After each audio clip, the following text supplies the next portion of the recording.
When pet owners hear that their dog or cat's protein level is low, it's often immediately concerning. But low protein isn't a diagnosis by itself. Instead, it's a clue that helps veterinarians start narrowing down where a problem may be occurring. I'm Dr. K, and this is Inside Pet Medicine. On this channel, I help pet owners understand lab work and chronic disease in a way that actually makes sense. Protein isn't just something found in food. Proteins in the bloodstream help maintain fluid balance, support tissues, transport important substances, and play a major role in overall health.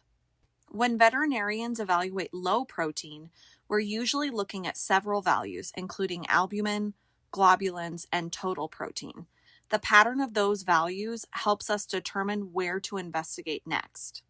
In general, protein becomes low because the body isn't producing enough, is losing too much, has experienced blood loss, or occasionally because of dilution after fluid therapy.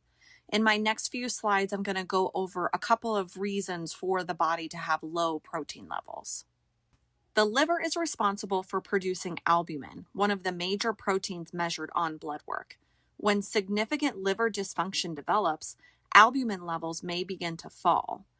Veterinarians usually have other clues on blood work, such as elevated liver enzymes or other changes that help point us in the direction of liver disease. Another important cause of low protein is extensive loss through the intestines. This is called protein-losing enteropathy. These pets may have chronic diarrhea, weight loss, poor body condition, or sometimes only subtle gastrointestinal signs.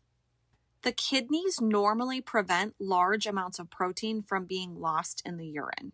When that filtration system becomes damaged, protein may leak into the urine and blood protein levels can eventually decline. Blood itself contains protein. When significant bleeding occurs, protein levels may fall along with red blood cell counts.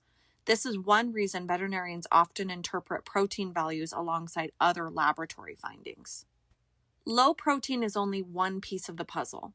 Veterinarians combine blood work, symptoms, physical exam findings, and additional testing to determine why protein levels have become abnormal.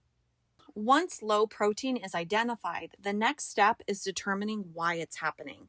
That often involves additional blood work, urine testing, imaging, and sometimes gastrointestinal or liver-specific diagnostics. One important thing to remember is that low protein isn't a disease by itself. The significance depends on how low the value is, what other abnormalities are present, and what's causing it.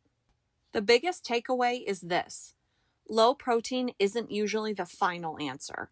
It's a clue that helps veterinarians narrow down where a problem may be occurring so we can investigate further and develop the best treatment plan.